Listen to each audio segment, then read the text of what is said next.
gentlemen, it's honor and pleasure to moderate this panel. I'm a journalist, and it's an interesting topic, and it's informal. So I would like to begin by introducing. To my extreme right is Prince Max, CEO LGT, and then Darren Walker, President Ford Foundation and Chair USIIA, and to my left is Cheryl Dorsey, President Echoing Green. Very good evening to you. First of all, I will begin with you, Prince Max. What comes to your mind when you think about India and impact investment? What is the first thing that comes to your mind?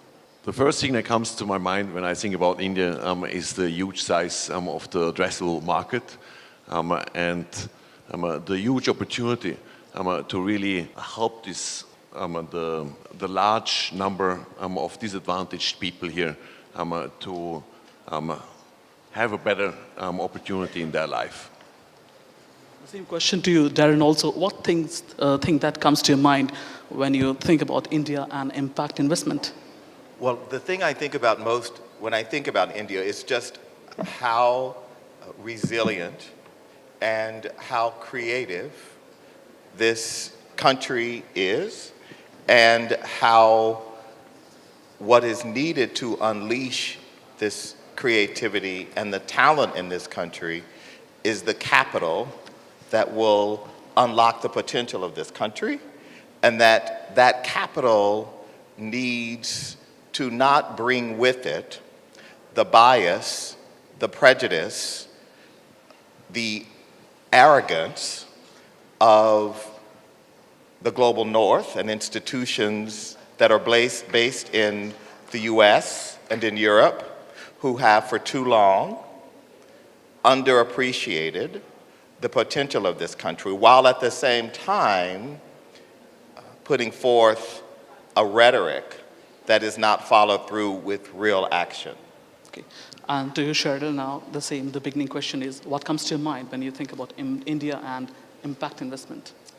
Well, it should be no surprise that for those who know that I run a fellowship program, that I think about that answer through the lens of people, of talent. And it was interesting, last night one of our speakers over dinner shared the beautiful mantra that we believe also at Echoing Green, is that we know so deeply that talent is equally distributed, but opportunity is not.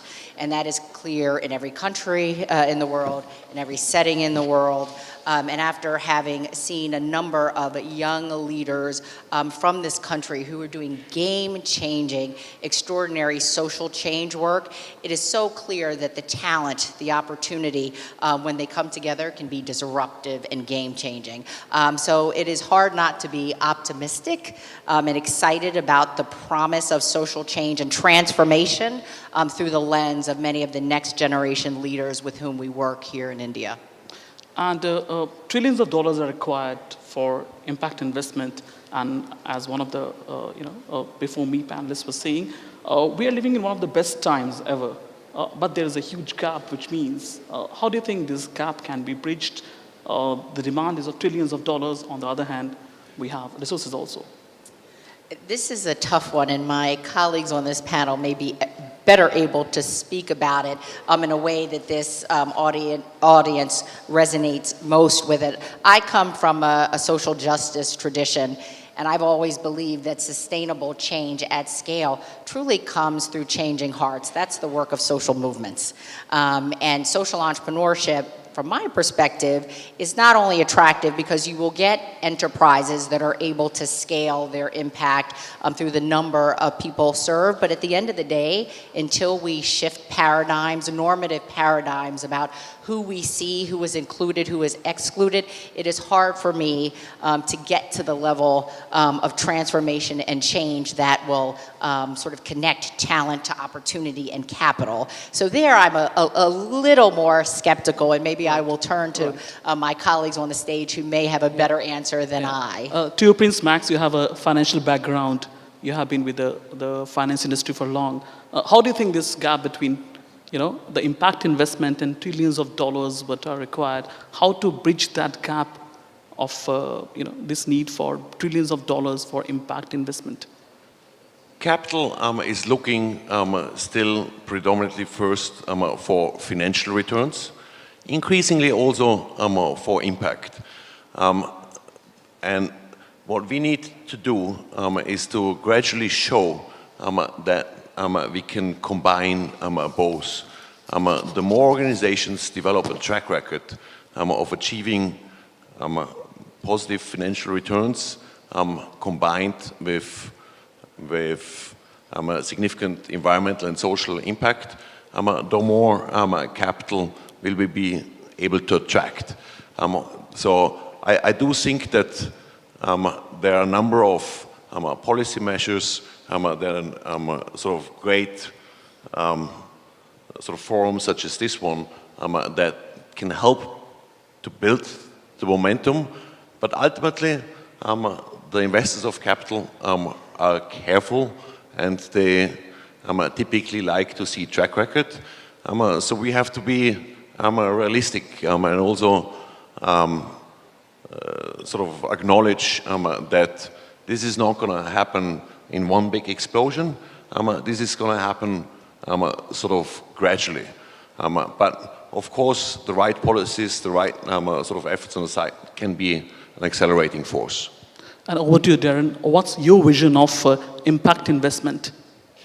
Well, I think one of the challenges for the gap is a mindset that does not fully see the assets in a country like India.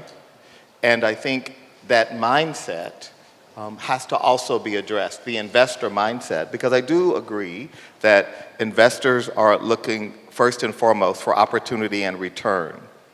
But I think that the experience of investors, which often is not in countries like India or in the global south, inhibits the view, the mindset, the ideology, because there is an investment ideology, and that ideology has built-in biases, both that favor some markets and disfavor other markets. So I'm simply arguing that I think we need to challenge the mindset of the investment community that will be necessary in order to bridge the gap. And could there be a disruptive vehicle to unlock the capital and scale which is required for impact investment? Well, I think if we think about impact, we need to be ambitious and we need to think broadly.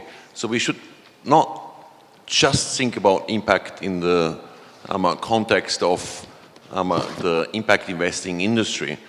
We should also think about impact in terms of changing the attitudes of the large invested amount of assets and essentially all the companies and players out there who will be needed to achieve the turnaround that we are looking for.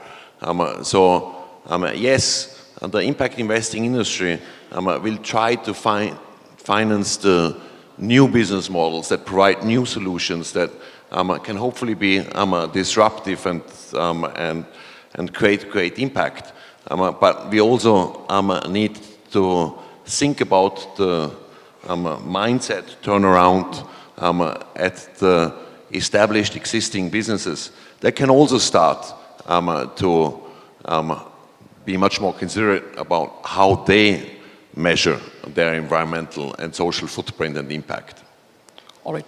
Over to you, Cheryl, now. As we know that you helped launch the Family Van, a community-based mobile health unit in Boston.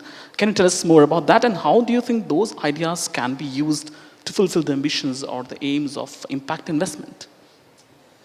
Well, you know, I've been a member of the Echoing Green community for many years. 25 years ago, I got seed capital from Echoing Green while I was at Harvard Medical School to launch a mobile health unit that was working on the issue of infant mortality in inner city Boston.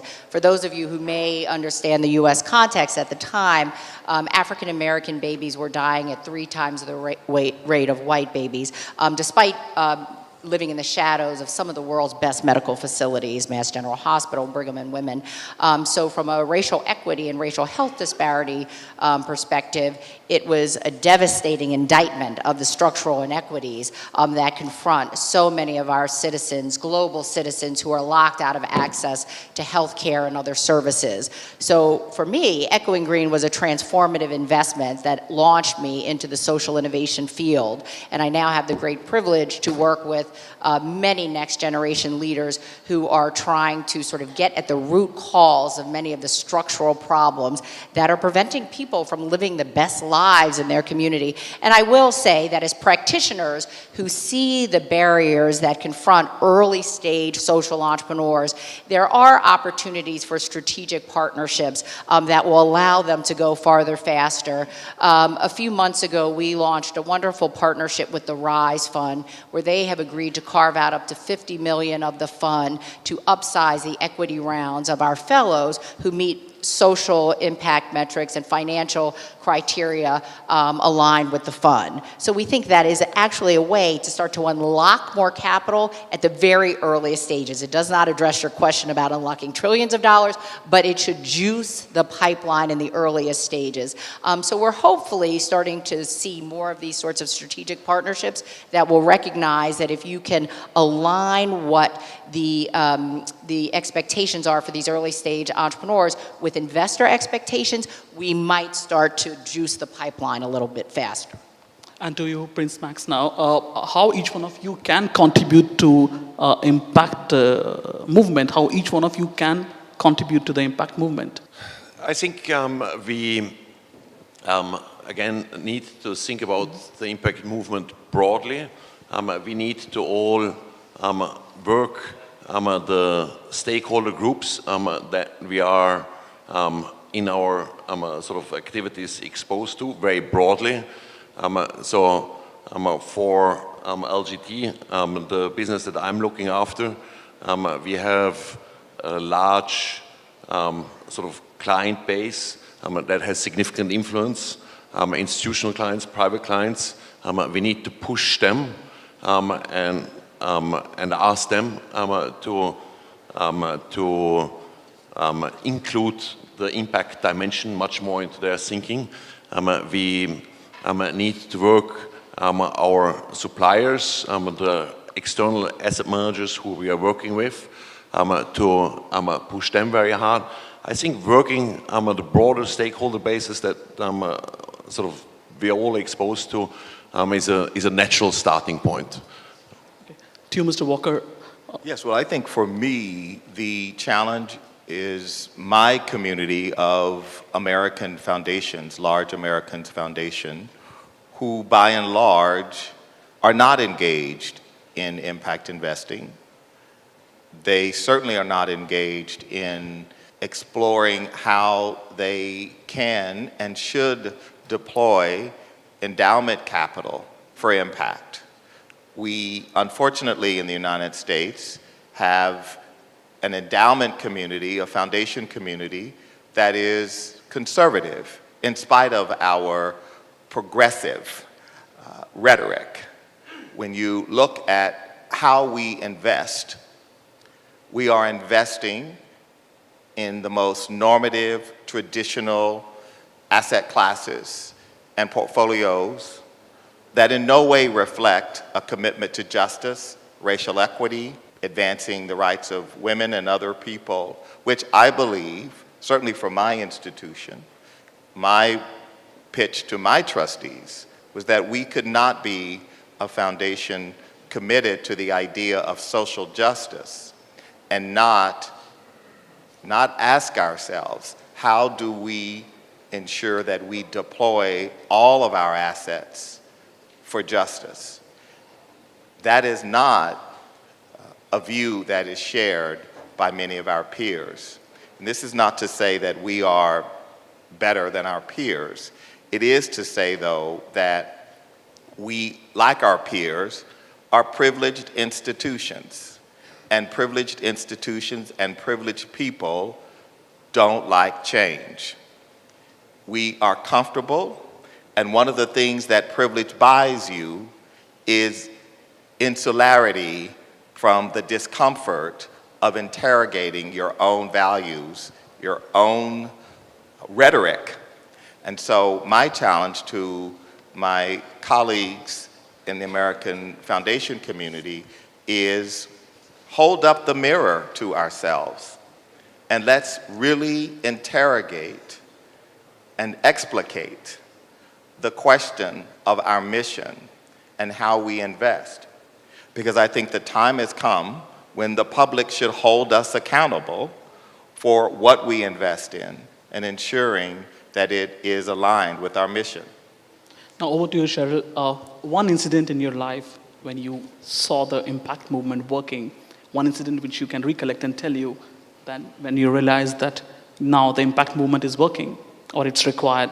Well, I think we are all making the road by walking. I think this is a great example of the momentum that has brought 900 of us here in total from over 50 countries from around the world, from across sectors. I think that's incredibly important.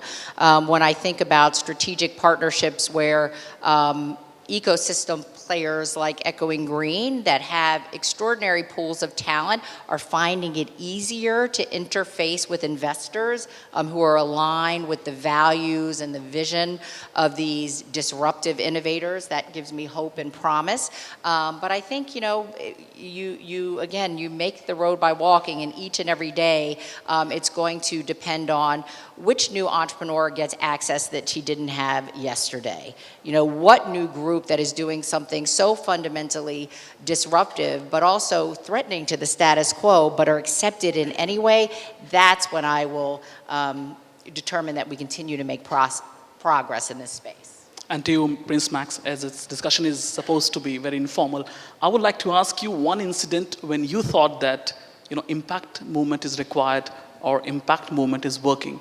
Any incident which you can recollect and tell us? I would say that there have been many, but for me the biggest reward is still when I can visit our portfolio companies where we have invested in, and I can see sort of in their daily activity how they are delivering on what we are aspiring to, be it in the healthcare sector or in the educational sector. It's really it's sort of seeing it on the ground by the organizations that we are involved in, and that is what I think to me is still the thing where I'm getting most convinced about impact. And Mr. Walker, one incident which you can recollect and tell us the moment when you realized impact movement is required and it's working. Well, in the 1990s, I led an organization in Harlem that was at the time tasked with redevelopment, because it's hard to imagine now, but if you live in New York, there was a time when people didn't actually want to live in Harlem. Hard to believe today. But in 1992, we attempted to build a supermarket. Harlem, in spite of the fact that there were 400,000 people, was a food desert. There was not even one supermarket. And the reason was because the market had determined that there was no money to be made for a supermarket in Harlem. And so it was only through the patient capital, the social impact capital that was provided to us to ultimately, after 5 years of long, hard fight, we were able to build that supermarket. That supermarket went on to be one of the most profitable in the entire chain of Pathmark stores. The reason that supermarket could not get built and why it took so long was because the market had decided that communities like Harlem, populated largely by working class and poor blacks, did not offer market opportunity. And so the community was left to fend for itself, buying food from bodegas and predatory small grocers. What that triggered for me was a realization that across America, there are food deserts where traditional financing was simply unwilling or unable. A combination of good policy, the Community Reinvestment Act, and the movement, the early movement of social impact investing made it possible for supermarkets across America in what had been called ghettos to be built. And if you look across all of those supermarkets that have been built, and I know them all from Harlem to Watts, they all have succeeded beyond expectations. And it was simply because the expectations of the market vis-a-vis communities like Harlem, the south side of Chicago, and Watts was simply so low. And Mr. Walker, immigration is one issue which is being debated across the world. How do you think impact investment or the movement can address this issue of immigration across the world? Because there are different stands which have been taken across the world on this issue of immigration. Well, I know, for example, in Europe, there's conversation about a major fund. Mm-hmm. I think that the kind of social awareness that comes during times like this, when we see the growth of authoritarian regimes and the way in which we treat our fellow human beings, we are going to need a new paradigm. And that paradigm, as we think about the communities who are most primed, it's communities who are vulnerable, communities who are marginalized and excluded. So immigrants are at the top of that list. And immigrants, wherever they are in the world, are industrious. Figure out a way to eke out a livelihood and to usually pay some usurious lender very high rates on the cost of their capital. So we know that there is money, that there are resources. We need to figure out how to structure funds that support their business development, that support enterprise, that further their objectives of what they're all looking for, which is opportunity. And we can do that, and we can make a decent return too. Okay. Over to you, Cheryl. Again, immigration is an issue. It's being debated across the world because of the joblessness, political things, crisis across the world. How do you think impact investment or impact movement can solve or address the problem of immigration which is not desired?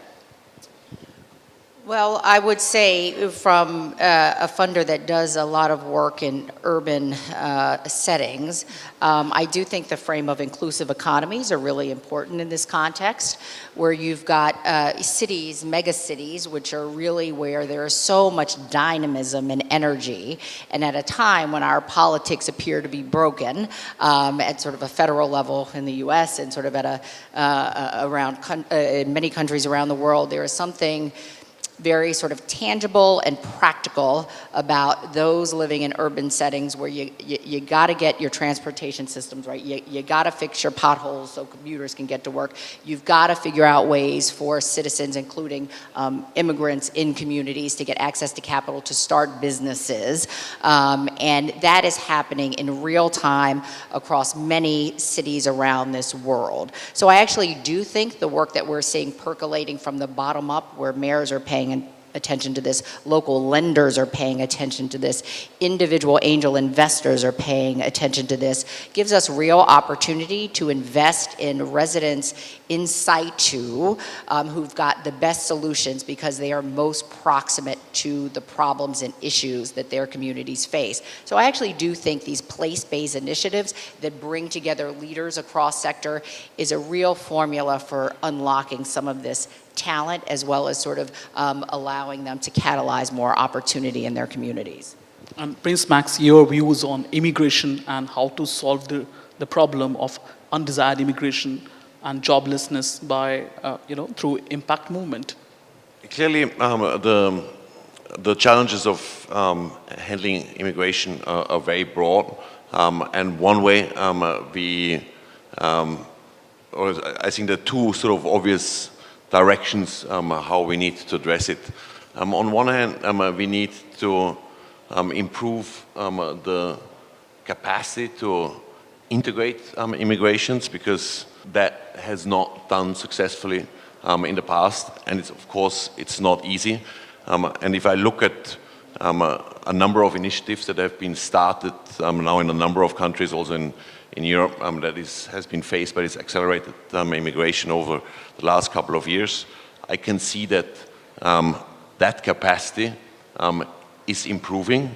And on the other hand, it is clearly the effort to make sure that the world develops in a way where hopefully people have less of a reason to emigrate. And so we need to address the many problem areas in this world better than we have in the past, become more global in our efforts and ambitions. Because what we have seen over the years is that the willingness to emigrate and the capabilities have increased a lot. And we have become a much larger population globally. So what we have seen is the world has become much more connected, and we need to all think less nationally and think more globally. And I think we have to recognize that we're all here because we believe in impact investing, but impact investing is one important contribution. There is a larger ecosystem of work that has to happen for impact investing to be successful. So we should not kid ourselves that without a more robust and a broader set of advances, that we will be successful. Impact investing won't be successful if we allow our governments to be starved, if we continue to degrade the public sector and starve it of resources, if we buy into an ideology that we just need to let the private sector and the market solve this. So we as impact investors should be advocates for the larger set of resilience that we need within economies, within societies. Otherwise, we will contribute to an ideology that says the market will solve these problems, and we just need to add a little CSR or add a little social dimension to how one thinks about investing. All right, and Cheryl, for the closing remarks, I would like to ask you, the platforms like GSG Impact Summit, how do they help you in you and the general public in gaining momentum, in helping create an awareness? How do they help? Well, I would just say, again, for me, it all comes back to people. And we are talking a lot over the yesterday, last evening, today, and tomorrow about financial capital. But I think we can't underestimate the import of social capital, because at the end of the day, as human beings, we are relational creatures. And there's something just about being in this space together, forging new relationships, that is incredibly important. There have been many studies that have been done around the problem of homophily in the impact investing space, sort of the dangers of like investing in like, right? You're more likely to invest with someone with the same educational pedigree or other affinity characteristics. And I think, going back to one of your earlier questions, we have the opportunity to unlock much more capital when we start to broaden that horizon, right? And spaces like these that allow us to look beyond sort of these affinity-based relationships really does hold great promise. So hopefully next year there will be 1,000 of us from 60 countries around the world. And I think, again, we sort of move forward each and every year, because we will expand this movement when we expand those who are allowed to join us in this room. And Mr. Walker and Mr. Max, So how do these events help you, generate that overall awareness about the impact movement? How do they help? Well, I think we can just Google impact investing and longitudinally look at that and see how the growth in the public discourse, the investment dialogue about impact has grown. And so I think events like this, leaders like Sir Ronnie and the Vice President Gore, stepping forward and using their voice, their platforms, to educate the public and to demonstrate the efficacy of the idea so that those who would resist this change can no longer use, well, there's no track record. There's no indicator that this is really anything other than, some liberal's pipe dream about how to change the economy. So I think we're seeing the results, and the movement is growing, and we're mobilizing more and more people. And next year, indeed, Cheryl, we'll probably see more than 1,000 people. And Ms. Banks, the closing remarks from your side. I think this event and similar events are great in promoting the impact dimension as a crucial dimension going forward in business. I think that this event is also great to learn from each other, because we have different representatives here, representatives from government who have the responsibility to integrate the impact dimension better into policy, setting the rules of the game better. Then we have not just the setter of the rules of the game, but the players of the game. Some of them have already created track record and have great examples to show. And that is important because we can learn from them. We can exchange ideas, learn from what has worked, what hasn't worked. So I think these events are really needed as a sort of tool to promote this incredibly important overall dimension. Well, thank you all of us for joining me this evening. Have a good day to all of you. Thank you.